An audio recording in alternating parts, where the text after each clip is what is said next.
Well, good afternoon and welcome everybody to 3PB's Interactive Family Law Seminar this afternoon. You'll be the judge of that. My name is Hamish Dunlop. I'm Head of Finance in the Family Group at 3PB, and I'm co-hosting this afternoon's seminar with Michael George, one of our most experienced financial remedy practitioners, and I suspect familiar to many of you.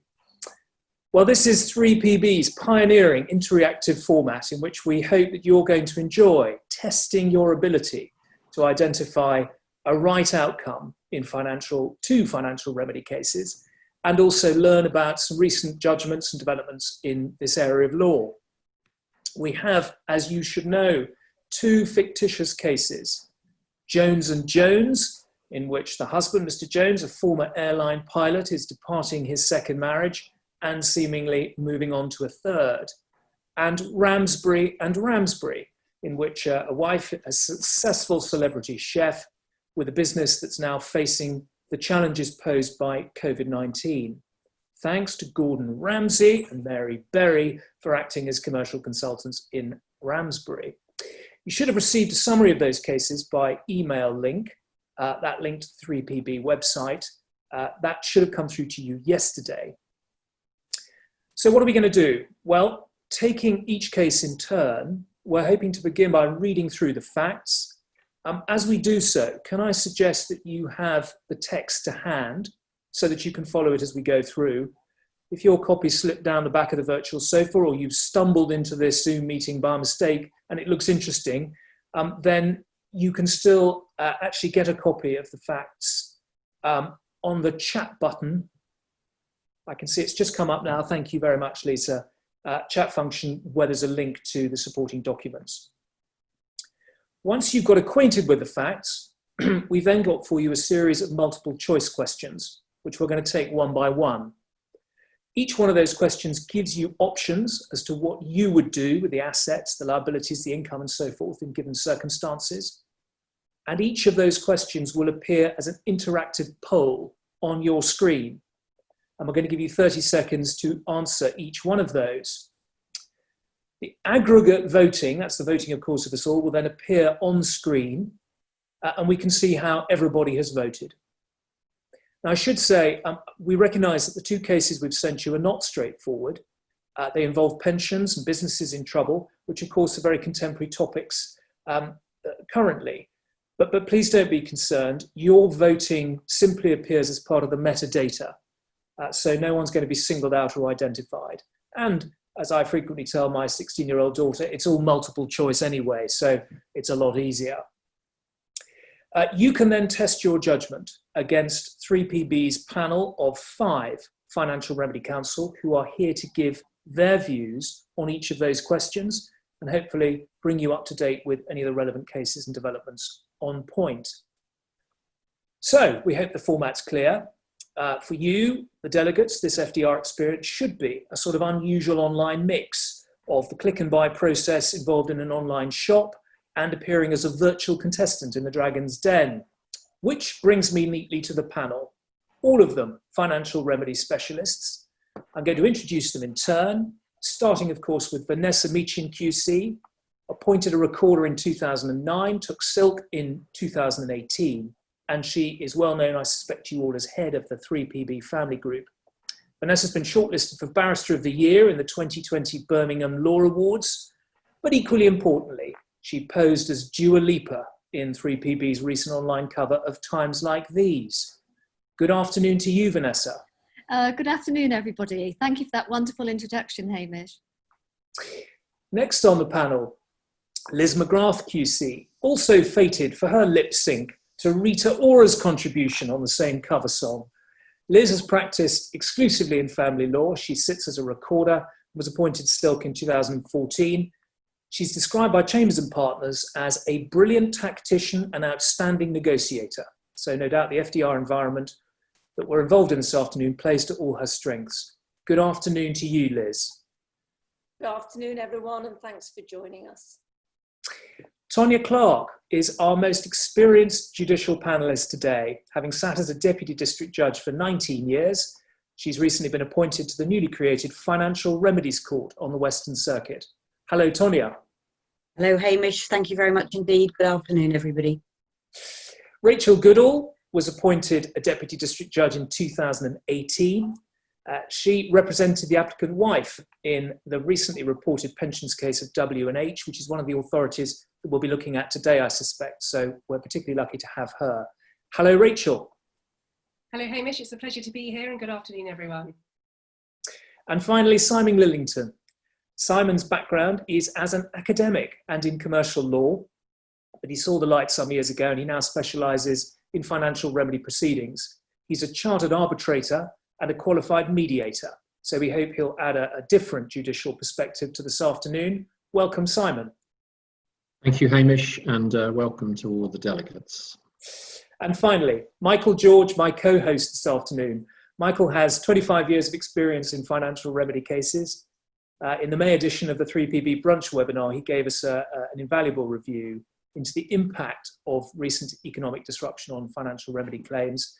So it's no surprise that he's going to be taking us through the Ramsbury scenario this afternoon. Hello, Michael. Hello, and good evening and welcome, everybody. But you too, of course, are an essential part of the process, and we hope that you're going to engage with questions and comments from the floor using the chat function at the bottom of the screen, and we're going to do our best to fit in questions if we can at the end of each round. Thanks to Liz Wyatt, shout out to you from Anthony Collins, who's already started the ball rolling with a question about the ability of maintenance payers hit by the current pandemic to automatically pass on their pay reduction to the payee. So perhaps that's one for the Ramsbury scenario. Let's then turn to our two scenarios, and we're going to start this afternoon with Jones and Jones, which means I'm afraid you've still got me for a bit, ladies and gentlemen. I propose sharing on screen with you the scenario one, and can I just check from everybody, you can see that, can you? Is it up on screen now? Give me a thumbs up, someone from the panel. Great, thank you, Mike. Very good. Jones and Jones. Mrs. Jones, aged 50, resides still in the former matrimonial home, 4-bed house. She works as an NHS care support worker. She's got good health. Husband, 51, accommodation, 3-bed house owned by his new partner. He is trained as a pilot, now a pilot instructor, and his health is good. There are no children of the index relationship, but wife has 3 independent children from a previous marriage who've lived through the parties throughout their minority, and they have a good relationship with Mr. Jones. Georgia, who's married, 26, Alex, 23, who lives at the matrimonial home and pays rent to wife of £400 a month, and Sophie, 21, who's about to start her final year at university. This was a 15-year marriage, and the parties separated a year ago. Let's have a quick look at the summary of the finances. There is a former matrimonial home. The footnote at the bottom of the page shows us it's worth 950. It's quite a sizable mortgage, 15-year term still remaining, and the repayments of £1,500 a month, which you have in mind if wife is going to be retaining this property as she would like to. Taking all those into account, cost of sale, there's 600,000 equity in it. We've got a buy-to-let property, put my cursor up there, £200,000 in the wife's sole name. She brought that into the marriage at the start, and we'll be hearing more of that later. There are some savings and ISAs, 30,000 wife, 80,000 husband, 15 joint. And then Mrs. Jones has an inheritance of 150,000 that she inherited fairly late in the marriage. Again, more of that later. There are some liabilities, 10 and 30,000 respectively. And therefore you'll see, I'll just mark it with the cursor, we've got non-pension assets then of just a shade over £1 million. They've got some legal fees, of course. And then perhaps one of the defining features of the case, this pension. The footnote tells us this is a defined benefit airline pension that Mr. Jones had when he was flying for Fly.me. Obviously that's a matter that's going to have to be considered as part of the package. Income. Mrs. Jones is earning £1,300 salary as a healthcare worker.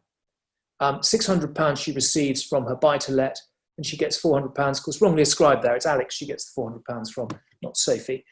Forgive me for that. So we have a total income of 2,300.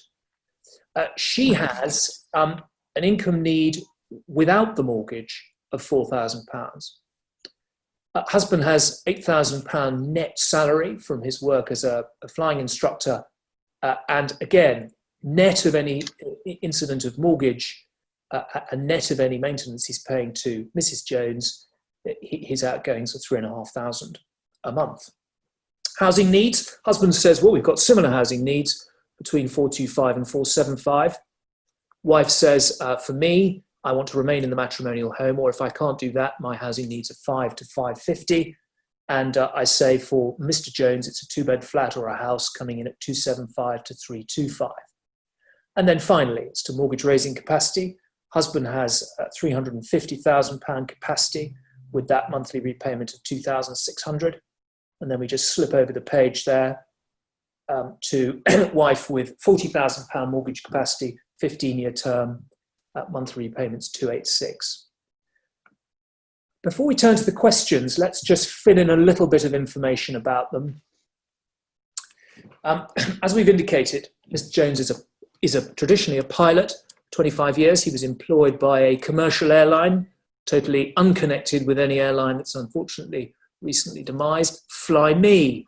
He was made redundant in 2017, and with Mrs. Jones's encouragement and £50,000 of their savings, he trained to become a commercial pilot instructor, and he now works freelance. He accepts that his net income will rise from the 8,000 you'll remember he had to 12,000 from next year. One of the issues I think we're going to see, his wife says she should share in that rise. He says, no, you shouldn't. Wife originally trained as a nurse. She was a homemaker during the marriage and has only recently returned to work as a healthcare assistant. Mr. Jones says that she could retrain as a nurse, bring her salary up from 1,200, we see it is at the moment, 1,300 as it is at the moment, to 2,000 if she did so by age 55, but it's going to take her 2 years to revalidate. The matrimonial home was acquired for 700,000 at the start of the marriage. And a key point here is the husband contributed £250,000 of proceeds from his first marriage to the matrimonial home without any equal contribution from the wife. Balance funded by a mortgage, which still has a bit of time to run. Wife wants to stay in the house, husband wants it sold. A year before the marriage, Mrs. Jones invested £100,000 in a buy-to-let property. This was bought in her sole name with a mortgage. Historically, the rent paid the mortgage and the outgoings, and there was no surplus. But recently, the mortgage has been discharged, and it's been able to fund joint expenditure. The property is now worth £200,000, and it brings a net income of £600 a month to wife, which she's retained since separation. In 2016, so towards the end of the marriage, Mrs. Jones inherited £250,000 from her mother. And although it's held in account in wife's name, it has paid for joint expenditure, including that retraining for Mr. Jones, and there's 150 left.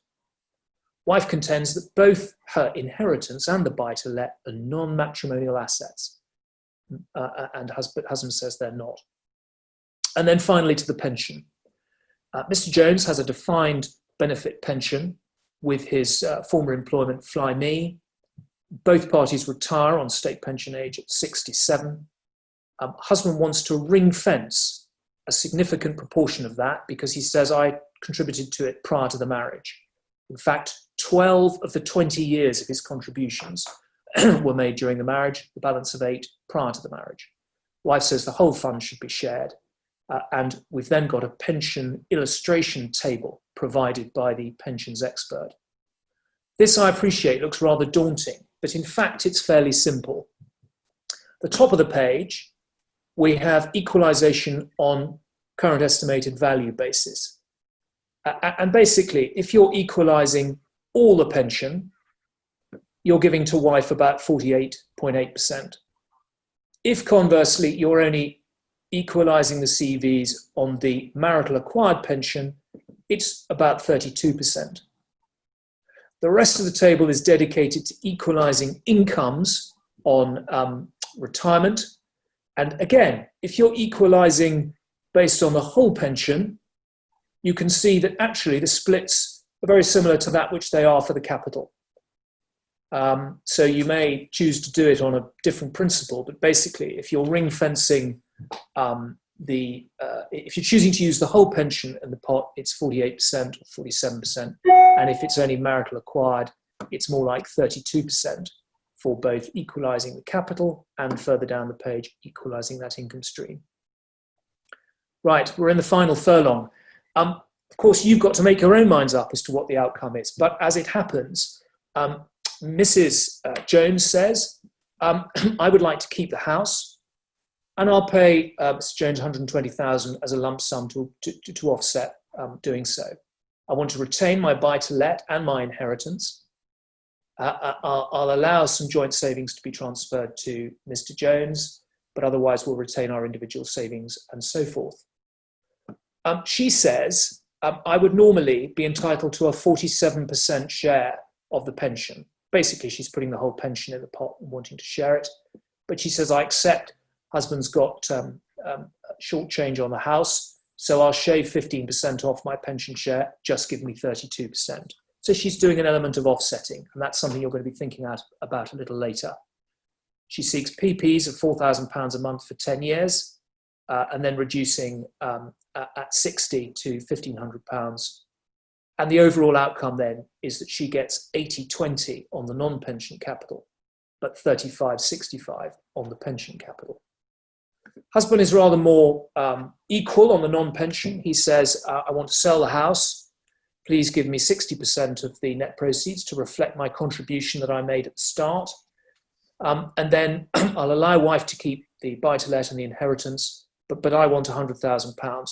The effect of all that, ladies and gentlemen, is essentially to give him 50-50 on the non-pension capital, as we see at the bottom there. Split savings, retain individual savings, and he says, I do want to ring fence the pension share that I'm giving. And so he offers her a 31.8% share based on marital only contributions. And he says £2,000 a month for 5 years with a section 28(1)(a) bar. Well, there you have it, ladies and gentlemen. Thank you for staying with us on the scenario. Let's turn, if we may, to the first of the questions that we have for you. And I'm going to ask that we put that question up on screen, if we may. The question is, what would you do with the former matrimonial home? Would you transfer it to the wife, as she says she would like? Are you going to sell it? In which case, if you're going to sell it, is the sale going to be deferred, B and C? Or is it going to be an immediate sale, D or E? Depending which one of those you choose, are you going to split the proceeds equally or unequally? And then finally, if you take a different view, you have F. Great stuff. Time up. Thank you very much. Well, it seems that the immediate sale, net proceeds divided unequally, takes the day on the polling. Tonya, would you be kind enough to take us through your thoughts on this question? Absolutely, yes. My view was that there would be an immediate sale. I saw no reason to defer the sale, particularly in light of the mortgage that still existed. I was quite interested just reading the chat about Camilla's question, and it'll be very interesting to see how attitudes might change. I can easily see the point that is being made. What she says is adult children, none of whom can obtain work in the current crisis. But my decision was immediate sale, no reason to defer the sale, but the house is in excess of the wife's needs and there's the mortgage to take into account. And I took the view that there should be an equal division of the proceeds, but I said that the debt should be paid off prior to that division. The debt is broadly equal. There's a little, I think it's 40,000. I'm just having a look here at the liabilities. Yeah, there's 40,000 on the wife's and 45,000 on the husband. And it seemed to me that it was important that that should be cleared. Why did I reach that conclusion? matrimonial property. It's a long marriage. I didn't consider that husband's initial contribution took me away from the starting point of equal division, and I very much had in mind Miller and McFarlane, that even if brought into the marriage by one party, it plays a central part in the marriage. And likewise, I made no division in the wife's favour, as in my thinking, the buy-to-let and inheritances may have slightly more weight, starting point of an equal division of the matrimonial home. So that was my decision, and that's why I made the decision. Great stuff. I wonder whether that preponderance to the unequal division reflects a view amongst quite a number of the delegates that there should be some consideration given to husband's contribution. Does anyone on the panel take that view, that there should have been an unequal distribution? And if so, please pipe up now. I'm going to take silence. Do I take it, therefore, that actually from our panelists, there was a view across the piece that this would be an equal division of the matrimonial home and an immediate sale, despite the husband's contribution? Hamish, Vanessa here. From my point of view, yes, I went for the immediate sale, equal division, because with all these things, it's how you fit everything else together, but I'll save that for later. So thank you. Yeah. Great stuff. The next two, I think I'm inclined to take as a pair. So I'm going to invite everybody to vote on this first question. Lisa, can we get up on screen the first question? This is one of a pair which is going to reflect these contributions made at the start of the marriage or at some stage during the marriage to the pot, reflecting perhaps what the husband would say, his contribution made of 250,000 at the start. What are we going to make then of wife's buy-to-let property acquired by her prior to the marriage? Husband, of course, says, well, I'm happy that Mrs. Jones keeps both of them, but I do want £100,000 compensation so that across the piece, matrimonial home and all the assets, I end up with a 50-50 split. Wife, of course, wants to keep the buy-to-let, and probably we'll see she wants to keep her inheritance as well. I suggest then we throw that open to the delegates now. Would you like to cast your votes on question 2, please? Thank you. I'm going to stop the clock now. So we can see that of the delegates, the vast proportion thought that some relevance was appropriate at 60%, no relevance at all at 15%, and a significant factor at 24%. We can ignore magnetic importance.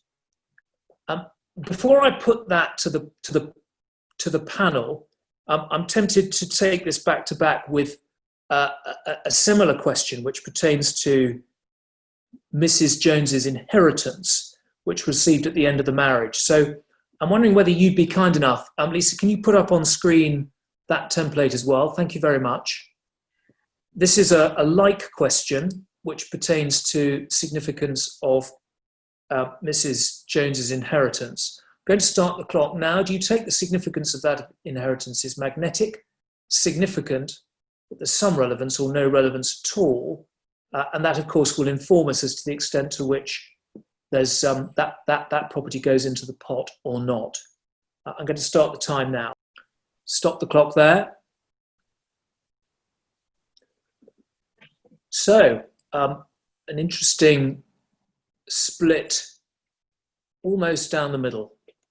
48% saying significant factor, 47% saying some relevance, and then a couple of percentage points as outliers at A and D. Right, Rachel, would you be kind enough perhaps to pick up the first of those two questions concerning the buy-to-let and help us with what your views were? In terms of how I would treat it, it started as non-matrimonial property, but only very shortly before the marriage. actually I would put it in. And when I was doing some net effect calculations on the parties' offers, I had put the buy-to-let in terms of both of their proposals.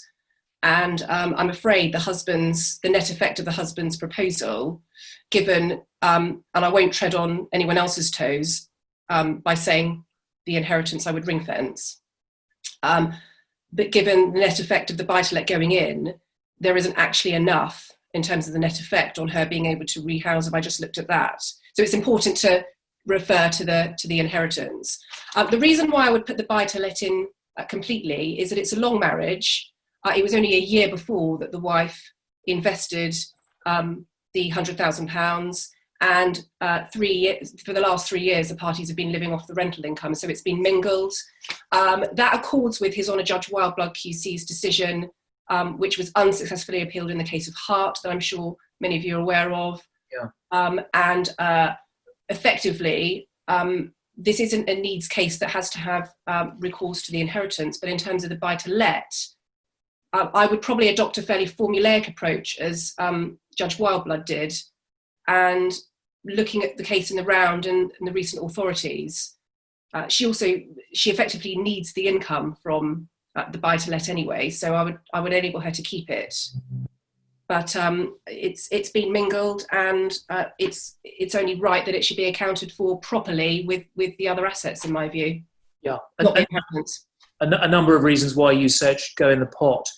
The income stream itself, of course, isn't definitive, is it? There's the MCJ authority, which to the effect that just because a capital asset provides an income stream to the parties, if that capital asset is non-matrimonial, doesn't somehow make it a matrimonial asset simply because it's providing an income stream. No, absolutely, but it's the length. It's the length. She only bought it a year before the marriage. It's a long marriage. She didn't contribute anything to the family home. The husband did completely. So you've got to actually look at it in the round. Yeah. And it would be unfair, in my view, just to take it out of the pot. So I think it's got to be in the net effect. And I don't actually think it has very much relevance given that. What I think I'm going to do next is ask Mike George. I think, Mike, have you got something you wanted to contribute to the... Well, it's just that we've had a question come in, and it's whether it would have made a difference if the inheritance was received post-separation. I was wondering what the panel thought of that. Well, Rachel, you've done a fair bit of the legwork. Would anybody else on the panel like to take that answer extempore? Well, only because it's probably appropriate, because I'm dealing with an inheritance that fell in at the back end of the marriage as part of my question. Yeah. To throw in a bit of controversy, I disagree with Rachel. I agree with, I think, what was the majority, was that this has got some relevance, the inheritance. I didn't think it was a significant factor, and I didn't think in this case where you deal million there and thereabouts capital that you could afford to ring fence it entirely, and I wouldn't be bending over backwards to ring fence it. There has been some mingling in terms of it's paid for joint expenditure, and it's also financed the husband's retraining as a commercial flying instructor. So of the 150 that's left, I think you are looking at needs in a case that's only got a pot of £1 million. I think what you'd be looking to do is reflect that asset on the wife's side by some adjustment of the capital in her favour. Yeah. So ultimately, is it just staying with you for a minute? Can you help us with what your ultimate capital split was on those assets as a whole, the non-pension assets? Somewhere between 60 and 65 in the wife's favour. Right. But clearly it follows that you were foreselling the matrimonial home and using that money to rehouse her. Yeah. Great. I'm going to open that issue up to the rest of the panel. I suspect it's going to help the delegates if anyone who answers the question is able to say, well, this is how I looked globally at the question of non pension capital. Perhaps a short summary of, I thought the matrimonial home ought to be sold, and this is how we were going to apply the proceeds. Does anybody on the panel prepared to put themselves forward to deal with that question in the round? Yeah, I'm happy to do that. Simon, thank you. Yeah. Okay. I think it's quite important in a case like this that you try to identify the marital capital and the non-marital capital before you decide what to do with it. And the guidance of the Privy Council in Scatliffe is if you identify what's marital and then notionally divide it equally, if that meets needs, then there's no need to invade the non-marital. It seems to me that at first blush, the wife's buy-to-let must retain its non-marital character as a capital asset because it was bought with her money before the relationship and she hasn't mingled the capital. It's true that some of the income in a couple of years has been used for the parties, but that doesn't convert the capital element into a marital asset. So I think the buy-to-let is non-marital. The remaining inheritance of 150,000 is non-marital as well, but on the other side of the coin, a significant part of the husband's pension is also non-marital because he brought that into the relationship. And I thought from the figures that 12 years of it was marital and thus 13 years would be non-marital because the facts say that he worked for Fly.me for 25 years. So those are the figures I worked on.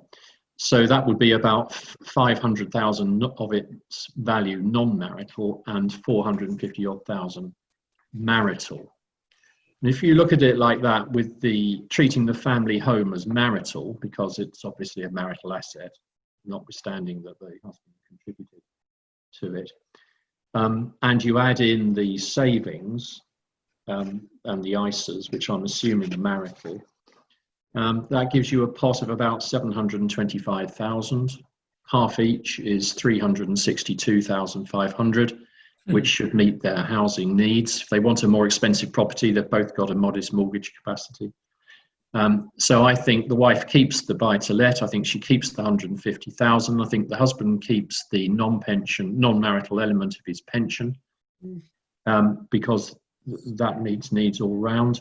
The house should be sold, and the wife will get a pension sharing order over the marital element of about 31.2%.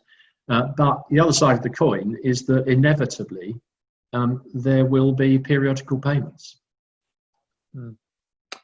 I've answered my question 5 as well now because I'm saying there's no offsetting, so you can skip me on 5.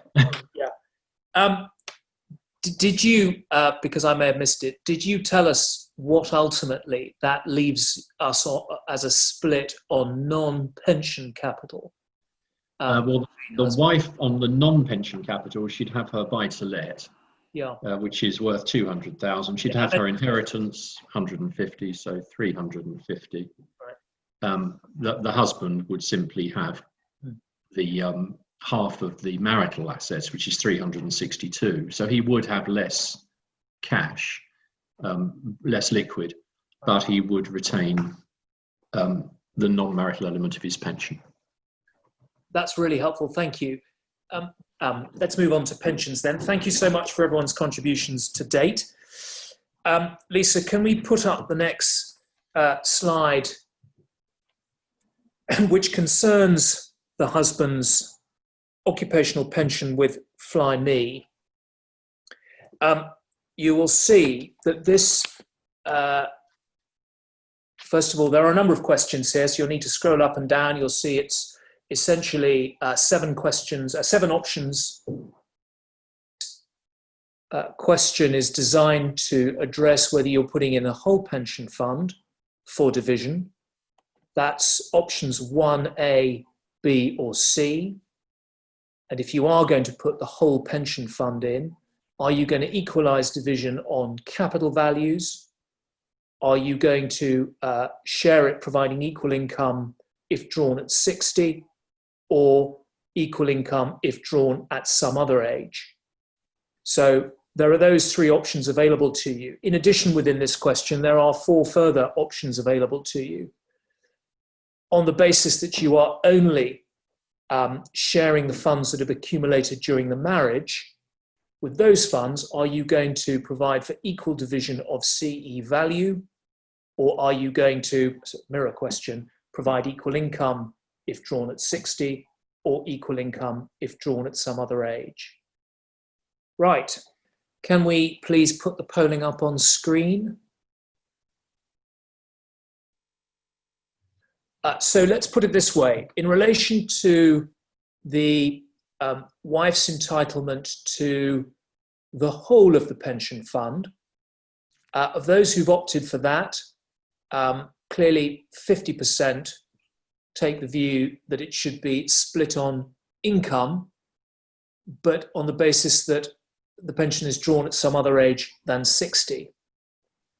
It looks as if those who've answered the second part of the question, okay, if you're only going to split funds accumulated during the marriage, again, we've got a preponderance saying that the share should be equal income on the basis of retiring at some other age than 60.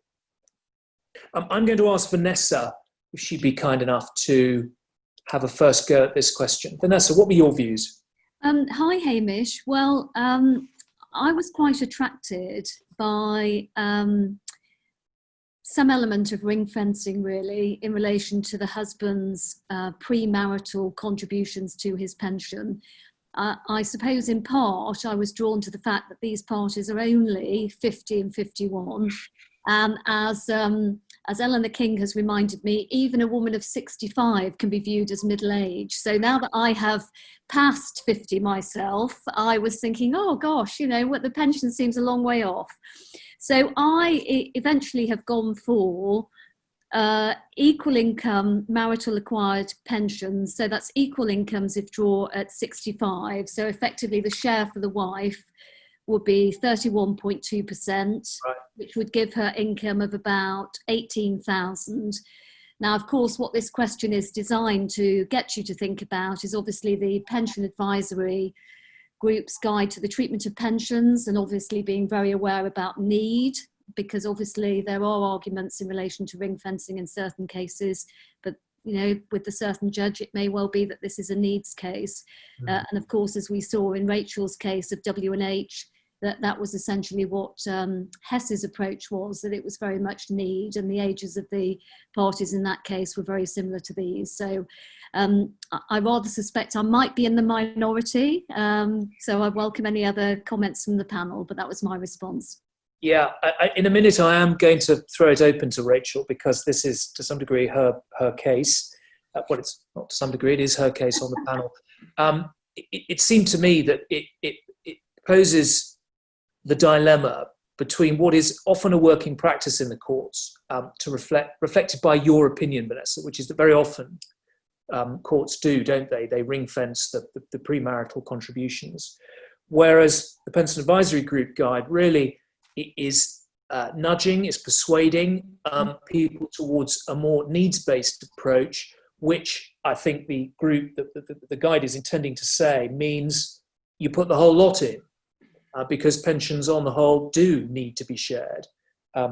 Anyway, so Rachel, can you helpfully shed some light on your views about these topics? Absolutely. Well, first of all, in this case, in this scenario, we don't have any offsetting calculations, and that's quite controversial in itself.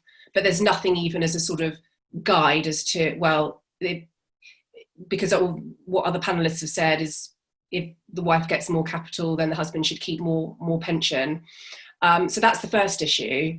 The second issue is that a needs case, as His Honour Judge Hess commented and the Pensions Advisory Group said, even several £1 million worth of pension will be seen as a needs case. Yeah. And you can't just ring fence on a straight line, length of marriage over length of relationship over length of service, because of course the early years are often when the member paying into the pension is earning less, and it just creates unfairness.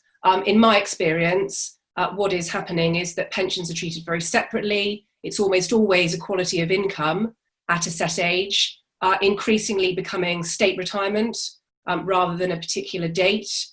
Parties are living longer, and I see no reason why there shouldn't be equality of income at state retirement for, I mean, it depends on the age of the party. If you've got one much older than the other, you'd have to factor in maybe maintenance to sort out, to bridge any gap. But I would treat pensions very separately. You've got capital, got the issue of the inheritance and mingling or not, and needs, and pensions completely separate. I wouldn't be offsetting. If the parties want to do it, it's up to them. It would be a bold judge at final hearing who would, ring fence part of the pension or do any offsetting, especially without any calculations. Yeah.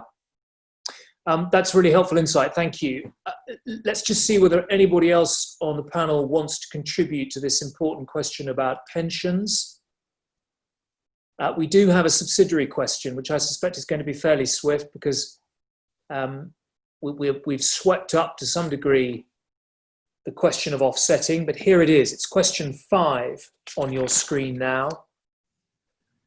Should the court offset pension against capital? You'll of course remember that Mrs. Jones was saying, I'm that keen to stay in the house that I'm prepared to offset, well, about 15% of my entitlement to the Fly Me pension in order to keep myself in the matrimonial home.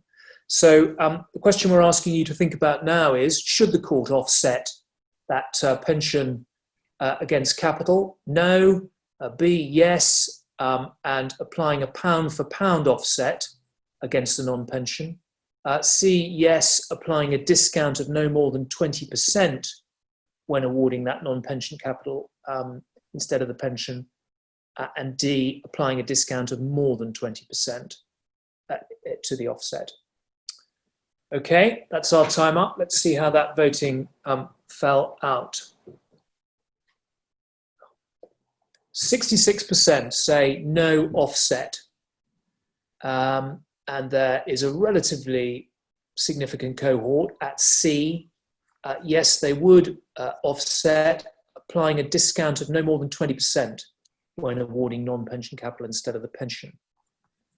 Now I know, Simon, Simon Lillington, you've to some degree given us your full thesis, but I'm going to ask you to help us with your view on this. Would you be offsetting any pension against capital to allow Mrs. Jones to remain in the house? I think I know the answer to this question. I think I've already answered it, really. The answer is no.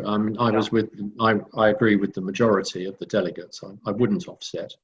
The reason I wouldn't offset is because, in my view, sharing the marital capital equally meets both their needs and allows them both to keep the non-marital elements of their various assets. Offsetting is controversial. There's obviously the first question of should you offset. A lot of judges used to take the view that you could only offset if both parties consented, but I think that was a misconception, and certainly that's not the position now. But even if you are going to offset, how do you offset? If you have a look at the book called Pensions on Divorce, which was co-written by Hess and Lockett, Lockett describes 7 different methods of calculating an offset. And the difference in outcome on the same scenario on those 7 methods is remarkable. So offsetting is difficult. The Pensions Advisory Group provide a range of suggested discounts, but it is advice, and it's no more than that. So my answer is clear: no, there wouldn't be an offset because there's no need to consider offsetting on the facts of this case, in my opinion. The other point I think that no one's picked up on yet is that the wife will get some 31.2% of the husband's pension, looking at the marital element, but she is in fact only 50 and she works in the NHS, so she will have a good number of years to accumulate her own pension benefits by the time she gets to retirement age. So, sorry, that's a bit lengthy, but no, my answer is no, no offset.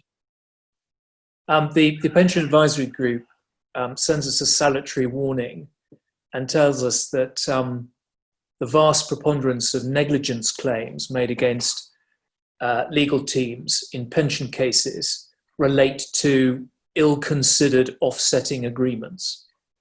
Yes, and in fact, the organisation that runs those claims is the main one is called Divorce Lifeline, of which I was retained counsel for a period of time.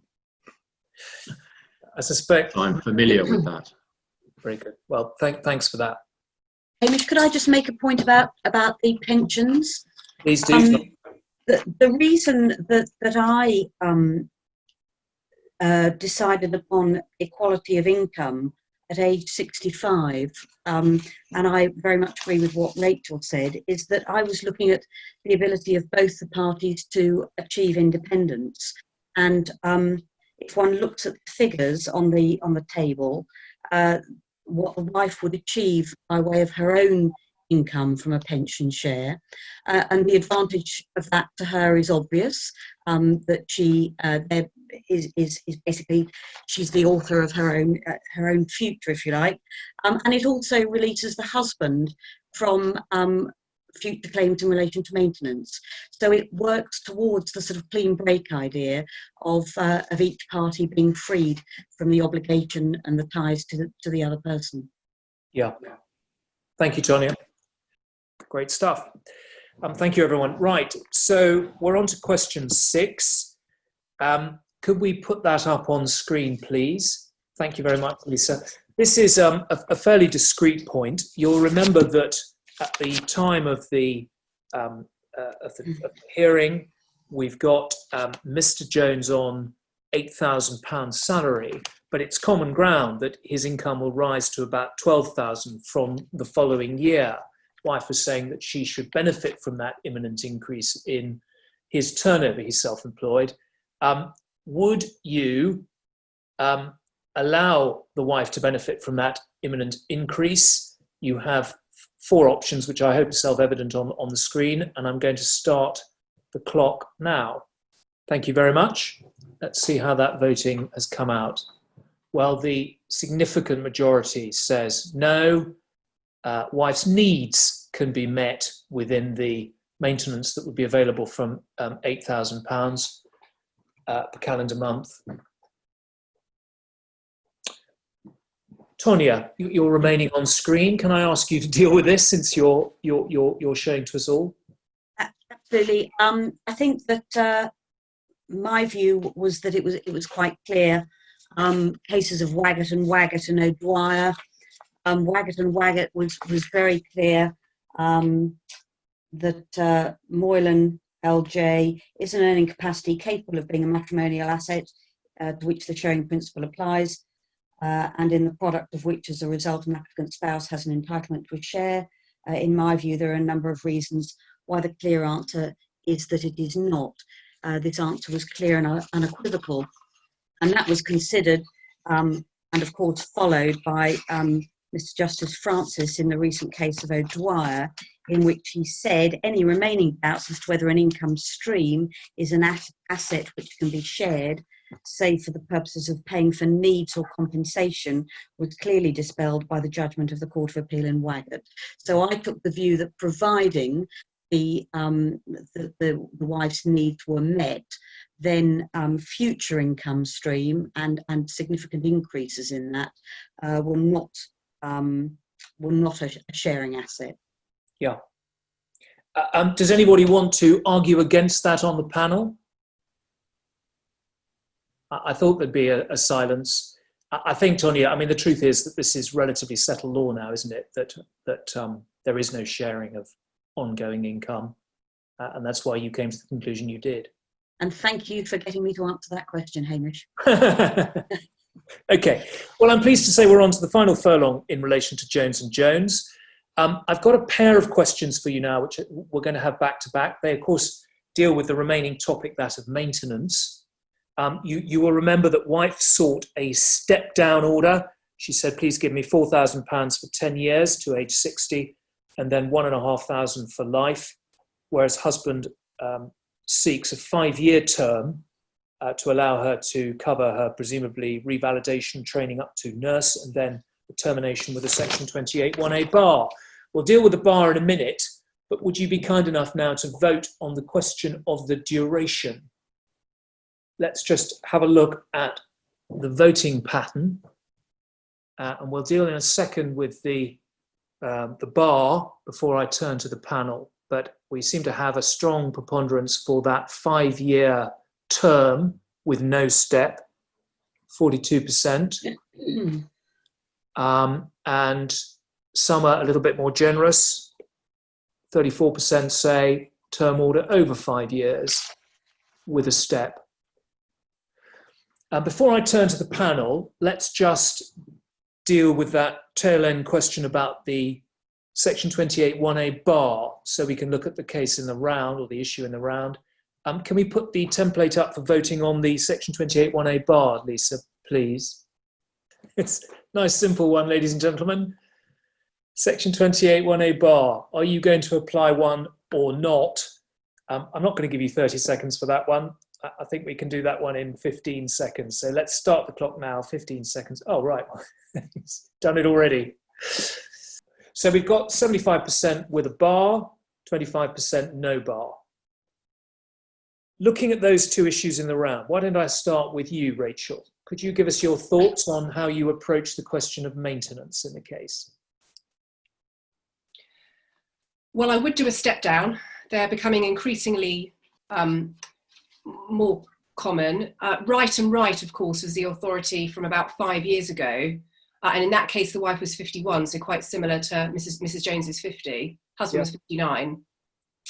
And from the district judge, it went all the way up to the Court of Appeal. The wife was ultimately refused permission to appeal by both the circuit judge and the Court of Appeal when she renewed it. In that case, it's helpful to explain, I'm sure many delegates are aware of it, but it was a downward variation of a joint lives periodical payments order. Mrs. Wright, back in 2008, had received the benefit of a joint lives order, but the district judge, in fairly what the Court of Appeal described as perhaps not overly helpful and not fully explained terms, had said, the district judge had said that the wife would have been expected to work from the date of the joint lives order within 2 years. Unfortunately for the wife, in that case, she was very evasive as to her earning capacity. She wasn't working at all at the time of the variation application. And the husband managed to secure what was effectively a 6-year term order, which would come to an end after those 6 years, obviously, with a step down. And there was a step down in years 1, 2, and 3, and then 4, 5, and 6 were kept the same, and then it terminated. I won't deal with the bar. I've got a view on the bar, but I won't deal with that. I would, most cases, step down unless I had evidence of someone who couldn't work because of health reasons, never could work again. In most cases, of course, it was Penelope Cushing, who was the first instance judge in Wright, who said when children are in year 2, so that's about age 7, the main carer, who obviously in that case was the wife, should be expected to work part-time. And unfortunately for Mrs. Wright, they were aged 16 and 10 by the time of the variation. So she should have been working. She didn't help herself. Had she been doing even sort of part-time work at a supermarket, fine. But I'll just say this before I finish. And I think this is something that you can use where you've got, say, a wealthy party saying the other one should work. District Judge Cushing said, I don't attribute to the wife a significant earning capacity, but nor would it be reasonable for her to be expected to muck out stables for the minimum wage. So there you go, quite a nice line to say to your opposite number or to the judge, come on, high standard of living. Yeah, my client shouldn't be expected to do that. So I hope that answers in a roundabout way why I would step it down. Yeah. And then over to whoever's going to deal with the bar. Well, actually, why don't you deal with your view on the bar very briefly? Would you apply one or not? Well, no, I wouldn't, because it's so final. I mean, having said that, the effect of a term ending, really, I don't know how many. Be interesting. Could we have maybe the participants, if any participant has had a successful case of extending a term in the last couple of years, then if they could put something on the Q&A or on the chat, I'd be very interested. Practically, why would you impose a bar? I know obviously 75% of the participants said they would, but I just think it's too risky. We don't, by that stage, say it's 5 or 6 year term, we're going to have the wife in this case, who is the financially more vulnerable party, never ever being able to have a prospect of extending the term. So I think it's too risky. Yeah. Liz Mcgrath, where do you stand on this issue about term and bar? I agree with Rachel. And I think those 25% who said no bar are justified, because this woman, it was a 15-year marriage. She didn't work. She's only just gone back to work. She's got to revalidate her qualifications. So there's a lot of crystal ball gazing about whether she can, we're talking about a gentle transition towards independence. So I do think if it were me, I'd be arguing quite strongly for no bar. I think if there was a bar, it would probably be unappealable. And if you look at Mostyn and what he says about the rigour you apply, if you don't have a bar, which there wasn't, I think, in SS and NS, what you do in your recital is you set out what your expectations are of a wife in that term period, so that when you get to the end of the term and she applies to extend, much as in right and right, she's got to demonstrate what she's done, as she said she would do, to get back on the road to independence. Yeah, I'm with Rachel and the 25% that said no bar on these facts. And Liz, what would you do on the term? As in duration? 5 years, no step, is what I voted. Does anybody on the panel want to speak against, let me rephrase that, in support of a Section 28(1)(a) bar? So no one on the panel would apply a bar in this case. There we are. Well, thank you very much. That deals with all the questions on the case of Jones. We are pretty much halfway through the session. I'm wondering whether some of the panelists may want a short break, but equally if they do, Mike, it's over to you for the case of Ramsbury. Do you think you're able to press on, reminding us of the fact of Ramsbury, allowing those on the panel who want to slip away an opportunity to do so? Is that possible? Oh, I think we can press on. The panelists have all read this scenario in some detail and commented upon it. So certainly they have time to slip away, and I'm sure our delegates have been riveted to the screen, so they haven't left for a moment. But I'm sure if they wanted to step away, they could now do that. But before we go into it, I suppose it's quite interesting just sitting here listening to the panelists. And knowing that all of you, in fact all of us, sit as private FDR judges as well.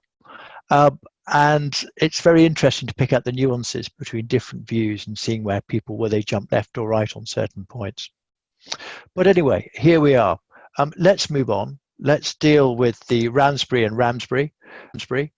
For those of you who haven't read it, it deals with the well-known celebrity chef and food entrepreneur, Mrs. Ramsbury. Husband is 35 and she is 37. There's a 5-bedroomed house. He works as a teaching assistant, working part-time. His health is good. There are 2 children, Rob, aged 9, and Ian, Rob, aged 12, I apologise, and Ian, aged 9. For those of you who know our clerking teams, you'll recognise those names. Wife, she's 37. She's moved out of the house and she's now living in the flat above her business premises.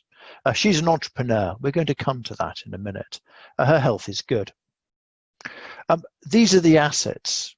And to a certain extent, with all these scenarios, there's a hint of artificiality in all of them. And what we try to do in drafting them is to place the facts across the legal fault lines to try and tease out the different views, different opinions, and what is happening judicially with the guidance. So here we have it. The house, £650,000. Other savings, husband has 23 odd thousand, wife has 65. There's a business worth about 2 million. We're going to come to that in some more detail. So they're the summaries. So fair bit of money, but not a huge amount sloshing around. Income, huge disparity. Husband is on £850 a month net, wife 12,500. Income needs, somewhat surprisingly you may think, husband a rather modest 4,500, bearing in mind he's the primary carer for the children, whereas Mrs. Ramsbury needs a good 7,250. To make matters simpler, there are no pensions and there's some modest liabilities on husband's side. The housing needs. Well, wife says they can both downsize to a property in about the 425 to 475,000 bracket. Husband wants to stay in the former family home. He's the primary carer of the children. And he's put in both the family home and, unsurprisingly, and perhaps unwisely, has also sought an even bigger house on separation. And for wife, rather unrealistically, you may think she should stay in the flat above the premises. Mortgage raising capacity, wife £225,000 and husband 34,900. So here are the background facts. Wife is a director and 100% shareholder in two family businesses. One is the unfortunately titled Coronet Dining and the other one Ovine Services Limited. The first restaurant, Coronet Dining, is a crush dining experience where restaurants are designed to be crowded and noisy places. First one was opened some 5 years before the parties married, and after she was crowned the winner of a popular TV show, Three Perfect Bakers. Wife says this jump-started her business. During the marriage, she also started Ovine Limited, and this is diversified into commercial kitchen and restaurant supply businesses.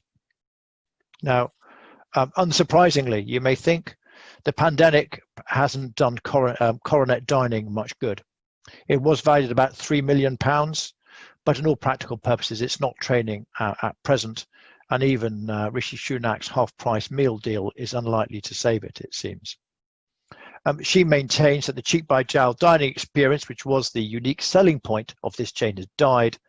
She surrendered one of the leases of her 5 restaurants and says the business is effectively a busted flush.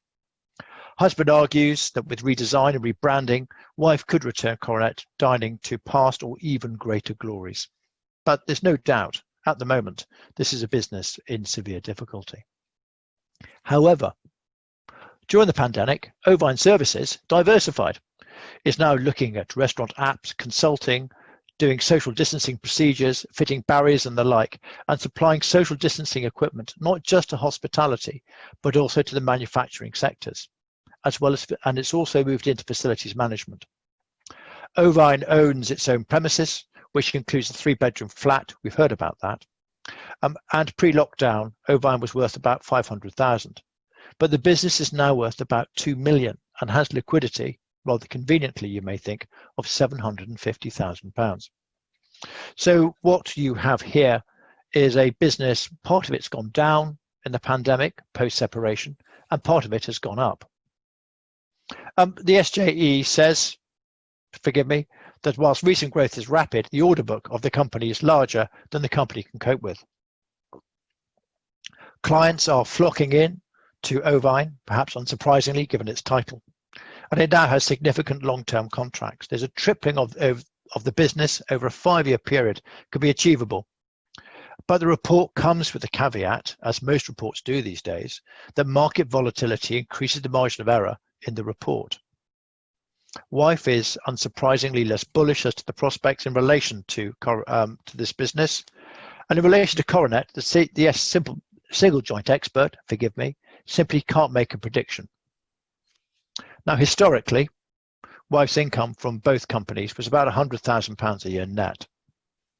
But Ovine has seen exponential growth.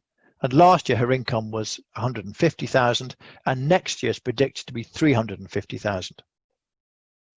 So wife argues 2 points. One, that jump-starting the business was a pre-matrimonial contribution which should be recognised by the court, and 75% of Ovine, all liquidity was generated post-separation. Both before the children were born, now we're turning to husband here, he was working full-time as an accountant with KPMG and was on the partnership track. When the first child was born, he took parental leave and never went back. Background to this, wife was opening 2 new restaurants at the time, and he didn't return to work until separation. To support his compensation argument, husband points out of an intake of 20, only he and 5 colleagues were on the partnership track when they married. 4 of that cohort of 5 are now partners and earn about £700,000 a year net in terms of salary and share of profits.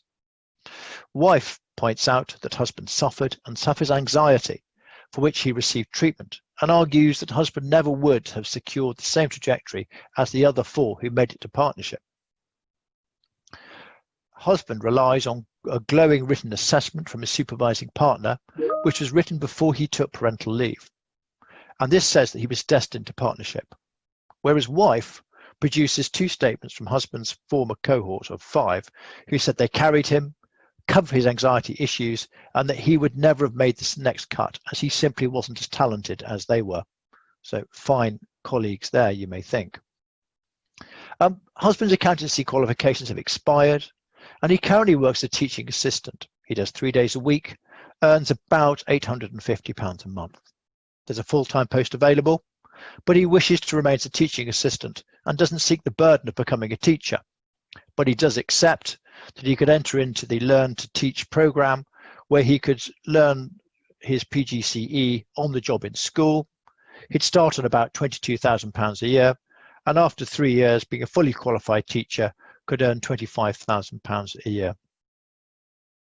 Wife argues within 6 months of part-time study, husband could dust off his accountancy qualifications, requalify as an accountant, and with his blue chip pedigree could return to accountancy in a small or medium practice. Earning capacity about some £45,000 a year. That's about 3,750, with prospects of further income growth.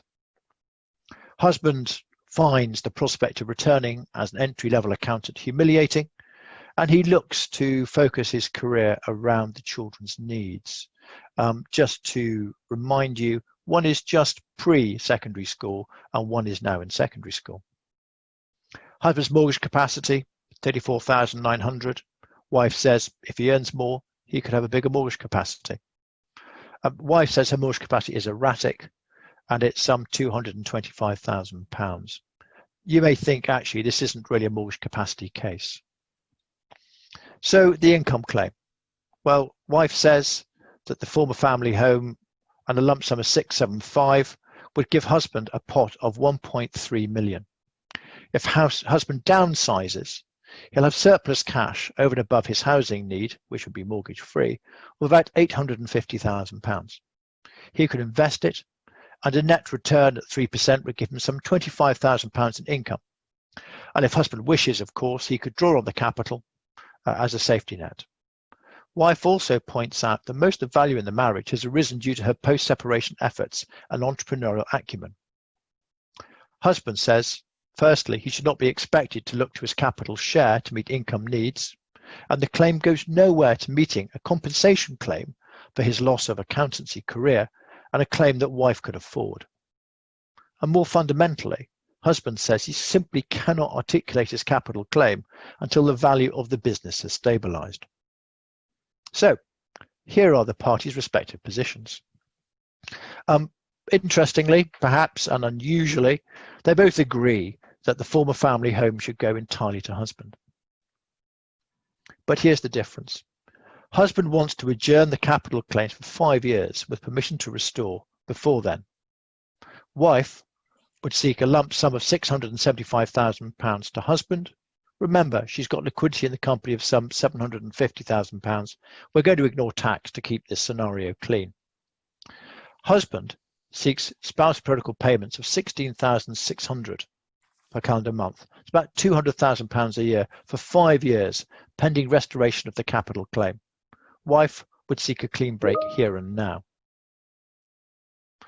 Other than that, the parties will retain their assets in their sole names. Those are the scenarios before you. Those are the facts. And that takes us to our first question, which hopefully these will pop up on screen. And that relates to husband's compensation argument. And in relation to husband's compensation argument, first, just your gut reaction here. Husband has a strong claim, strong compensation argument, which should be reflected in the outcome.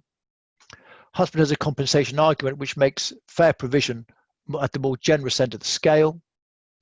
At best, husband only had a chance of partnership and therefore there cannot be a claim.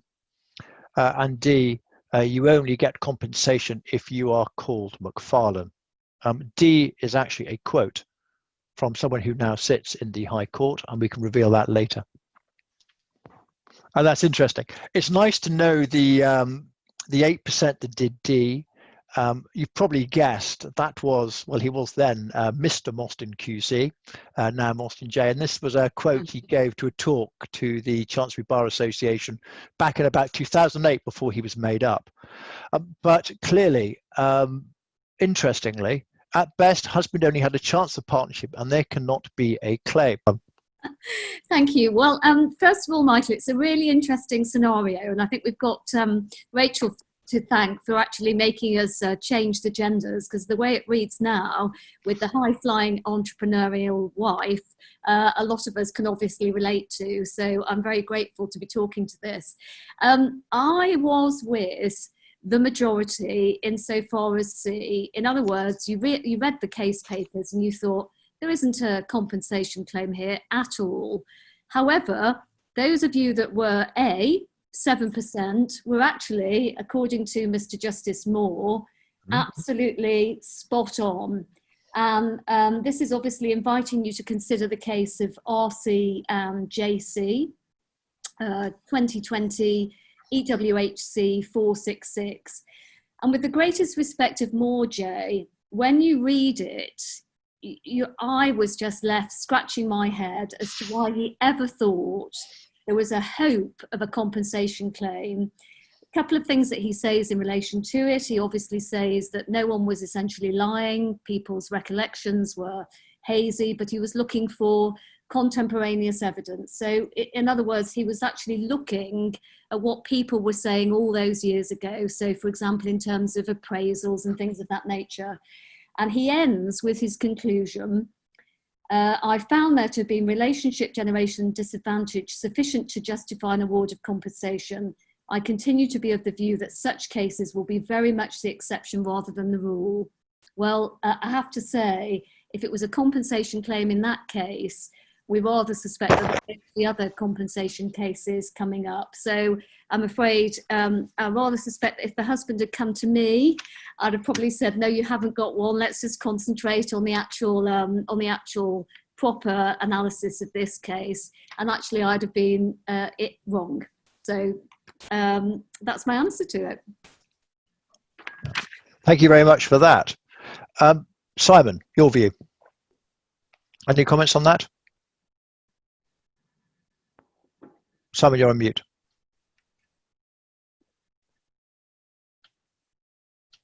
Yeah, no, I entirely agree with Vanessa. I'm with her on 100% on that one.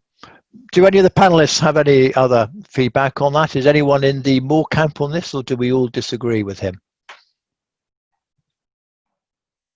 I see no one's volunteering on that. I mean, if you actually read the judgment, the other aspect that's interesting was he didn't find that there was a definite loss of options. So husband had lost a chance. Actually, in that case, sorry, wife had lost a chance of becoming a partner and making the great big money. So there wasn't actually a binary finding either, which is a surprising and interesting turn of events on that. I think I'm with most of the panel on this, that really it's going to still be incredibly rare. But it's a very recent case, and to a certain extent, Pandora's box has just opened a little bit on these cases. So it's going to be rather hard in many cases to talk parties down, and it's going to inflate some expectations which I suspect are somewhat unrealistic. But let's move away from that and move on to aspects of contribution. Just to remind you, wife had a pre-matrimonial contribution argument. Remember, she started the restaurants 5 years before the marriage, and she'd won the competition, which gave her the jump start. So in relation to wife's pre-matrimonial contribution argument, it's reflected in the overall outcome and tempers the award to husband. It balances the compensation argument advanced by husband, or perhaps not very judicially, but in the back of the mind, nice try sunshine, and it doesn't see the light of day. If you can give your views on that, please. And a clear majority, reflecting the overall outcome and tempers the award to husband. Simon, you're in the hot seat for this one. Perhaps you can give your view on this. Yes, my view on this is very interesting actually, because of course there have been a few cases in the last 2 or 3 years where the courts have looked at how you approach businesses brought into the relationship by one of the spouses. And there are a number of cases, of course, where a husband or a wife has had a successful business at the start of the relationship, which has then grown, and by the end of the relationship is worth significantly more. And generally, I think the approach is quite clear, that if there is a value at the start of the relationship to the business, then the husband or the wife who was the proprietor should be given credit for that. How you calculate that, there are different approaches.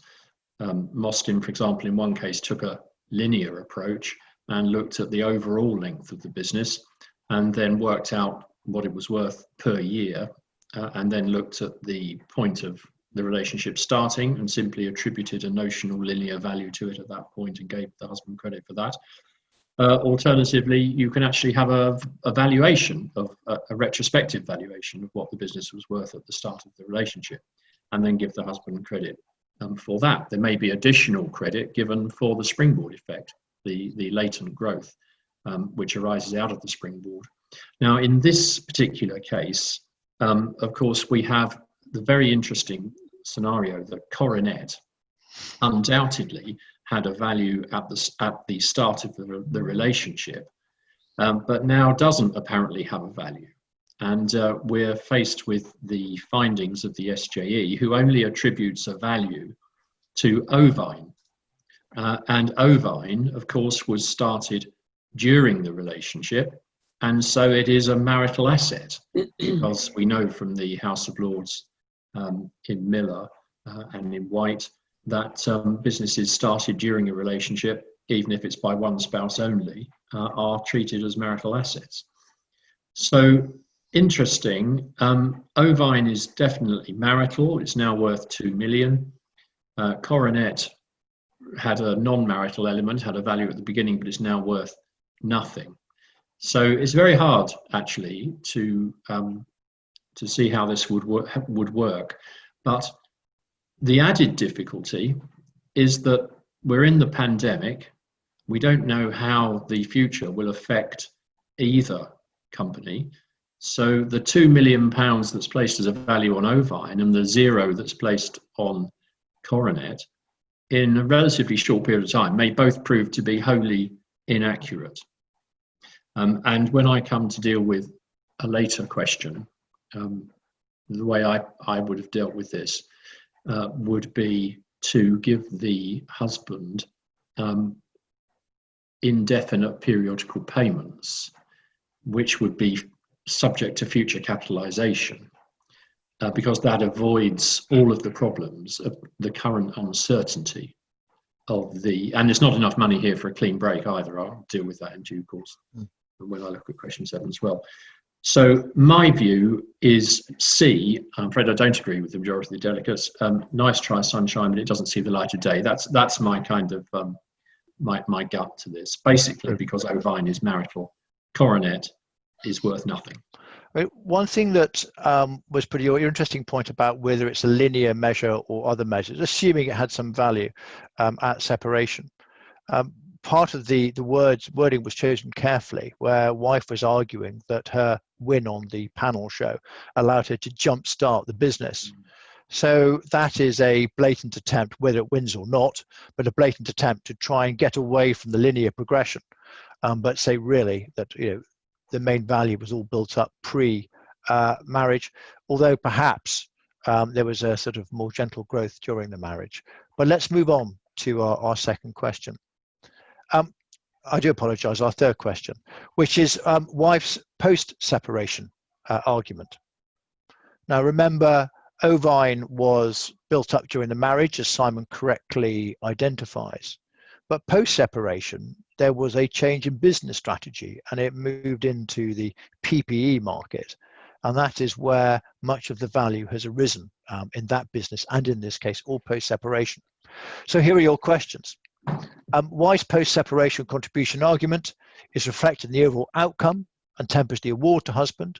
It balances the compensation argument advanced by husband, or it's a bit like a bad souffle, has some of the right ingredients, but simply does not rise. Perhaps you can vote on that, please, delegates. Pretty clear majority there. Reflect the overall outcome and it tempers the award to husband. Well, I agreed with the majority. I found this quite a difficult question to answer. Post-separation boom of the business is down to the wife in part and market conditions. I took the view that it would certainly be a factor that I would take into account, particularly if it was the value, one was looking at the current value with reference to needs. So a little bit like the Waggett argument in relation to income stream. I also said not to delay in attributing a value, so don't put off the value that it is attributed to the business has to be now, not speculate about what it might be in the future, which of course is going to lead on to one of the next questions about whether or not we earn capital claims. I thought about this long and hard, and it's really dependent on needs. And in my view, this is a needs case, so some account must be taken of the post-separation boom. So, Tonya, just to come straight back to you on that, what if it wasn't a needs case? What would your view be then? I think I would. It would just have less influence. It's almost on a sliding scale. If the business had really truly taken off and needs were more than adequately met, I think I might be saying that it should be ring fenced in some way. Of course, one's got to look at what the value was during the marriage, so you can't just write it off completely as an asset. But it's the increase in value. Since separation. I did find it quite difficult. Right. Anyone else from the panel have a view that's contrary to that or has something to contribute? Yeah. Yes. Simon. Yes. In my view, the position is that unless there's been an extremely long delay between separation and trial, the court always takes the date of the hearing as the value of the assets. And in this case, it's only 18 months. Separation to present time. And there are a significant number of cases that have been reported where companies have increased in value very, very significantly between the date of separation and the date of the final hearing. And in none of them has the court said you look back at the value at the date of separation. Invariably, you take the date of the hearing. Rossi and Rossi is probably still the leading authority on that. So I'm afraid I would say it's clear that you take the date of determination or the final hearing for the value of the assets. And I don't think there's much mileage in a post-separation accrual argument in this case. It's like, I think Rossi, there was a bit of delay on that. That was a Mostyn case, wasn't it, before he was made up? And there was that about, was it 3 years of runoff, that post-separation runoff was certainly part of the matrimonial request on that. Any other panelists have input on this, or shall we move on? So our next question, and we're going to a bit more mundane, something slightly less esoteric here, more of our bread and butter issues, is husband's earning capacity. What hours should husband be expected to work? There's no right and wrong this, it's more, I think, maybe what's your gut reaction, is it? So A, husband should be expected to work part-time for for about 2 years. Husband should be expected to work part-time for no more than 2 years. Husband should be expected to work part-time for no more than a year, or husband should get out there and work full-time now. So if you can give me your vote on this, here we go. And interestingly, majority expected to work part-time for no more than 2 years. For what it's worth, I actually voted C on this, but more importantly than my views are Rachel's views, who's the lead on this question. Rachel, are you with the majority, or are you harsher or more generous to this poor husband? I'm not with the majority, and I'm not with you either, Michael. The youngest is 9. Yep. And my view is that it would be unfair to expect the husband, who's the main carer, to pack the 9-year-old off. They've got 9 and 12. So to pack in a year or two. So Michael, on your harsh, may I say, determination, to pack a 10-year-old who would be what, sort of year 5 going into year 6 at primary school still, pack them off to school. He's not going to be a qualified teacher at that point, even if he decides to go back into that, he retrains to be an accountant. It's going to be too difficult. The children are still going to need some care. There might be breakfast club, after school club available. There might be au pairs. There might be childminders, something, but the children are too young. So part-time, I would say part-time for probably until the youngest is about 13. Second year at secondary school, latchkey kid. I just think it's too early. By all means, I'd want to actually look at it on a practical level. Where are the children going to school? How far away is it? Where's the job? How much more can they earn full time as opposed to part time? If the children have always been dropped off to school, picked up from school, should they suddenly be in a very long day and after school care and before school care? So I actually think we need to all think about this in a bit more detail. It's not long enough. It needs to be probably 3-4 years, in my view. Okay. Well, let's move swiftly on, because the next question relates to actually the role that husband should undertake. Remember, of course, he was an accountant and he's now a teaching assistant, but there's a possibility of qualifying as a teacher. So, delegates, what's your view on the role he should undertake? A, remain as a teaching assistant, B, retraining as a teacher, or C, be expected to return to accountancy? Slightly artificial, because they're all on slightly different timescales. But if you can give us your view on that, we'd be grateful. Clear majority for retraining as a teacher, despite the significant hit in income. Liz Mcgrath, QC, you are lead on this. What's your view? Well, first of all, with respect to you, Michael, I think the question's phrased in a slightly odd way, because the court's not going to dictate, is it, to the husband what job he should do. It's a different thing attributing an earning capacity. I do agree with the majority that in terms of earning capacity, it should reflect his ability to retrain as a teacher. And the reason for that is, I think it's a bit rich of this wife, having played the card that he's a man who suffers from anxiety, to stymie his compensation claim, to now be saying he should take up the reins of a career that she says he didn't succeed in, partly because he did suffer from stress and anxiety. So if you were acting for him, you'd probably be providing some medical evidence And I suspect that, and he's been a long time out of accountancy. So I think realistically, and I'd said, by the way, Michael, that he should go back to work full time. And I think that should be as a teaching assistant in the interim, and then as a teacher, subject to his health. And that the idea that he should be expected to return to accountancy is unrealistic. And I can see on the panel a general amount of unanimity on that point, I think, on there. So let's move on to something slightly more esoteric, perhaps, which is how the court should deal with the capital claims. Remember, we have two businesses that have been affected very significantly by COVID. One has improved it and one has decimated it. So do you look at the capital as at the date of the FDR per Mr. Justice Singer and SNS, for instance? Or do you use the SJE's forward-looking figures in relation to Ovine? Do you adjourn the capital claim for 3 years?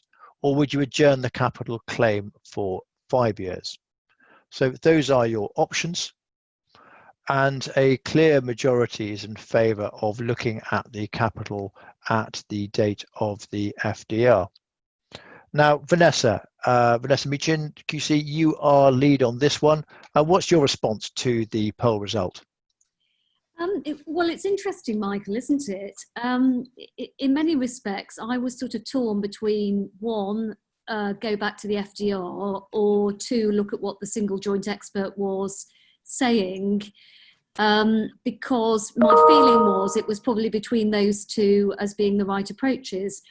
However, we're aware, I think, of sort of the recent authority, certainly that has been coming out in February. That's the Haskell and Haskell case, 2020 EWFC 9, and that was obviously Mostyn, and Roberts J, AW&H, AH 2020 EWFC 22, where actually in both of those cases, they grapple with the imperative to try and achieve a clean break between the parties.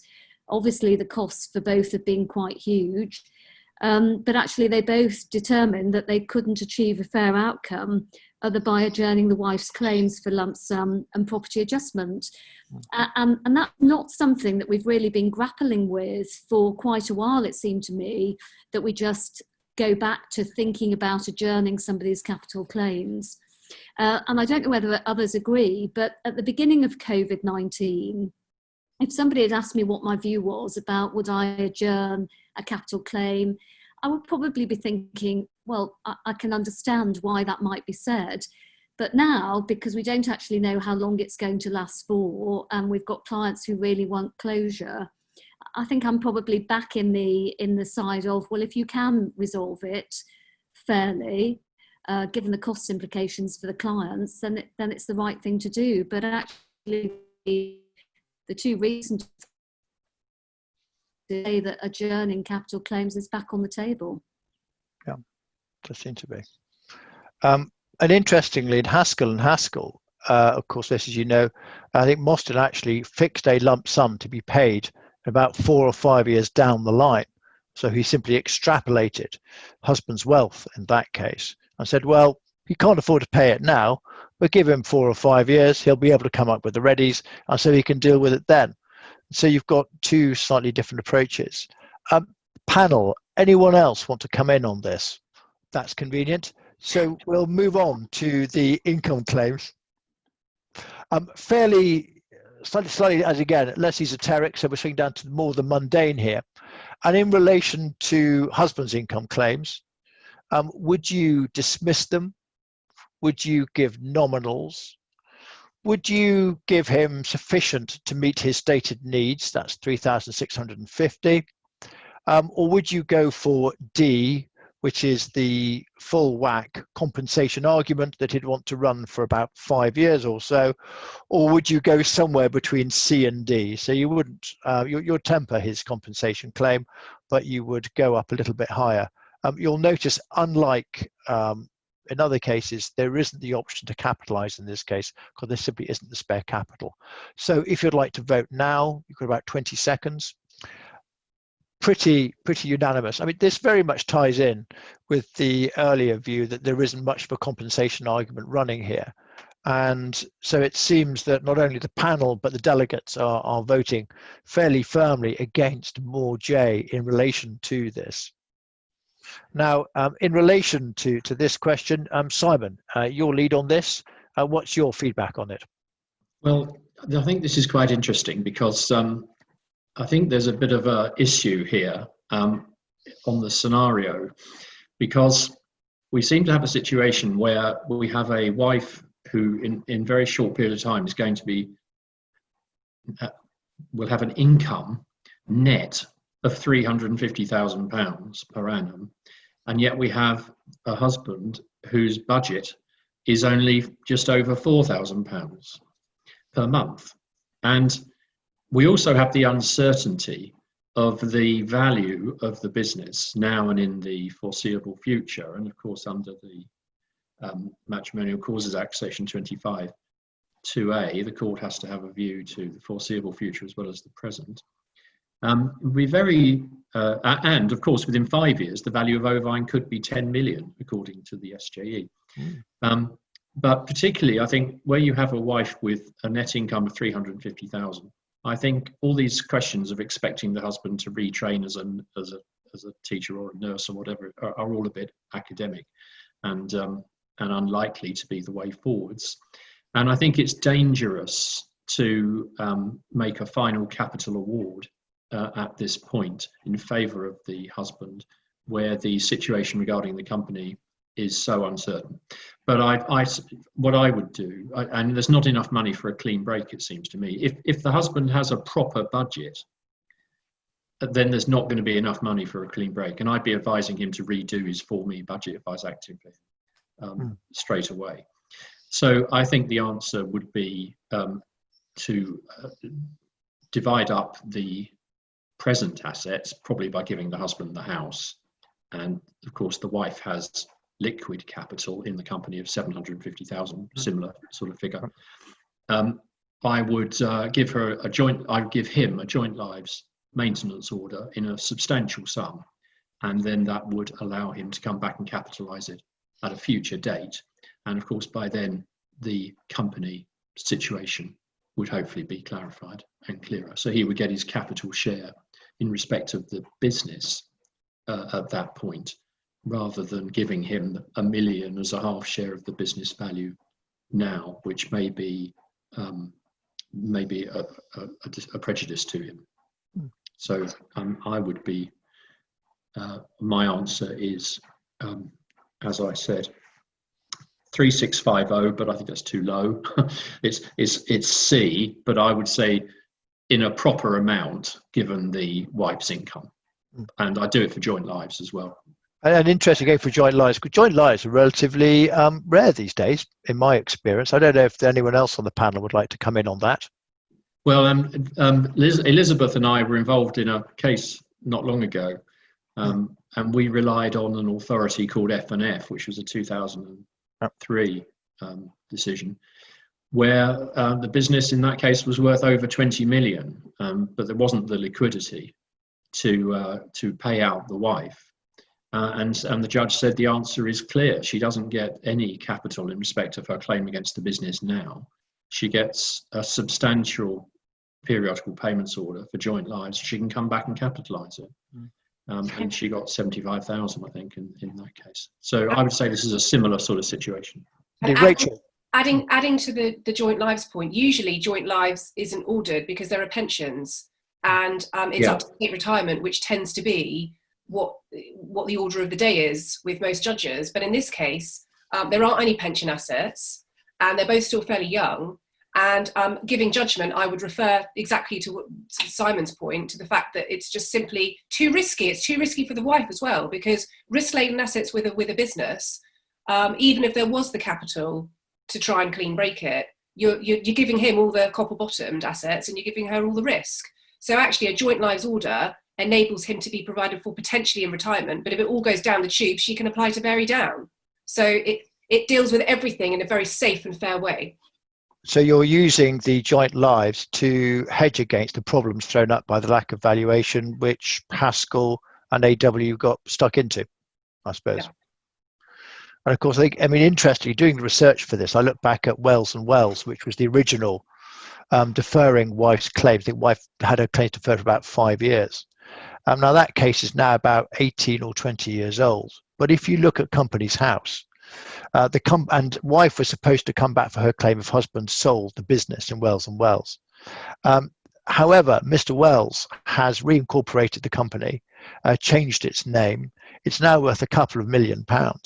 And Mrs. Wells never, it appears, unless a deal was done outside of court, never ever came back to court in relation to it. And so she lost, I think her capital claim was knocked down by some £200,000 in the Court of Appeal against the wish of a claim against Mr. Wells' business, which never came to fruition in relation to that.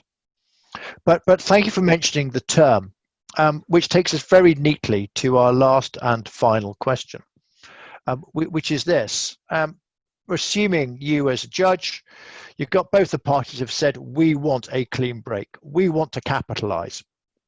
So they've pushed you into your judicial corner on this. So assuming there's going to be a clean break, over what term would you look to capitalize husband's income claims? A 3-year term, a 5-year term, a 10-year term, or other in relation to that? 5-year term in the majority and the ascendancy there, but interestingly, I'm reassured perhaps a really, really good split between everybody.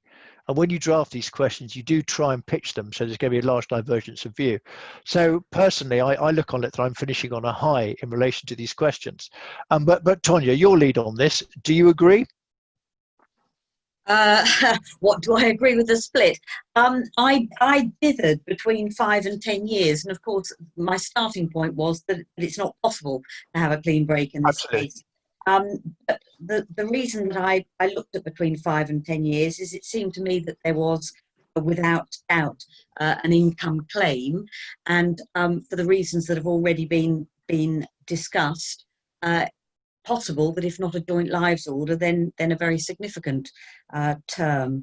So it seemed to me that 3 years was certainly too short in my view. 5 years possibly, but maybe as much as 10. And I took into account the parties' ages, I took into account the husband's ability to retrain, I took into account the age of the youngest child, and that he or she, I can't remember which they are, will be in secondary school in 3 years. So they're all the factors that I took into account. Thank you very much. Panelists, anyone else want to come in on this, or do we leave it with Tonya? Well, Tonya, you are still in the chair. I think you're our longest sitting deputy doing FDRs and the like. So before we wrap up, do you have one top tip that people should take away when they're doing FDRs? Yes, it may be a fairly obvious one. Choose your good points. Advise your clients robustly on the bad ones. There is less time than ever before for judges to sit and listen to points that are not worthy, and you as the solicitors, be the judge. Don't be persuaded by bullish clients that a point that you truly know not to be a good point is one that's worthy of running. Indeed. And how about you, Rachel? Top tip? Well, I have 4 mini tips with one headline tip, which encompasses them all. The headline is preparation, preparation, preparation. In terms of the mini tips, do a really good, comprehensive, ideally agreed schedule. There's nothing worse, and I see it all the time, than going before a judge and you haven't agreed the value of the house. There are figures missing, the updating disclosure hasn't been considered, you're not sure about this, the outstanding costs aren't in there. Get your schedule done. You can whiz it over to the other side. It will make the judge's life a dream. The second point is don't forget about things like capital gains tax, including The changes, if you're out of the family home for only 9 months, it triggers now. Obviously, we've got stamp duty where we have the temporary halt, which is fantastic news for lots of people, including me, because I'm moving house. But don't forget very important things like that, because people do, things get missed. Make sure everything's in there. Do your net effect when you're doing offers. Most FDRs that I see, no one's really done the net effect. Don't do it just in percentages. Do it in terms of, well, my offer gives X amount to husband and Y amount to wife. It makes your argument look really persuasive if it works. Get your property particulars there. And finally, I know this is long, keep it simple, unlike all I've just said.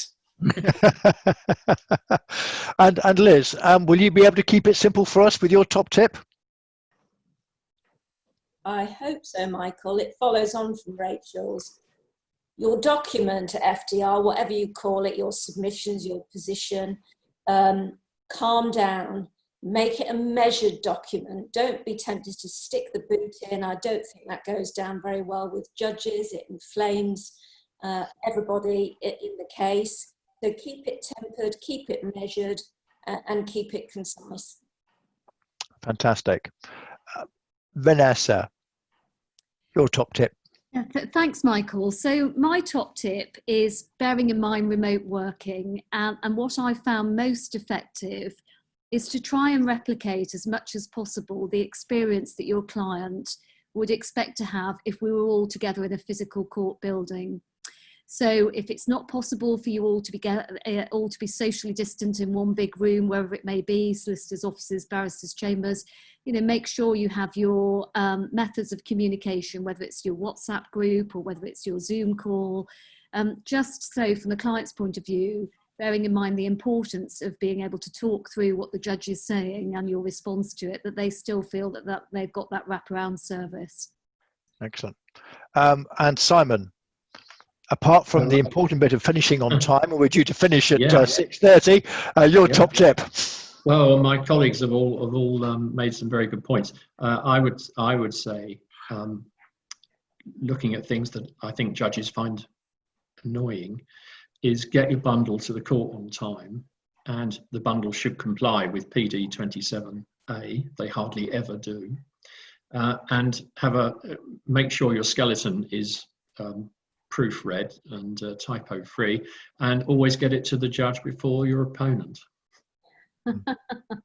Absolutely.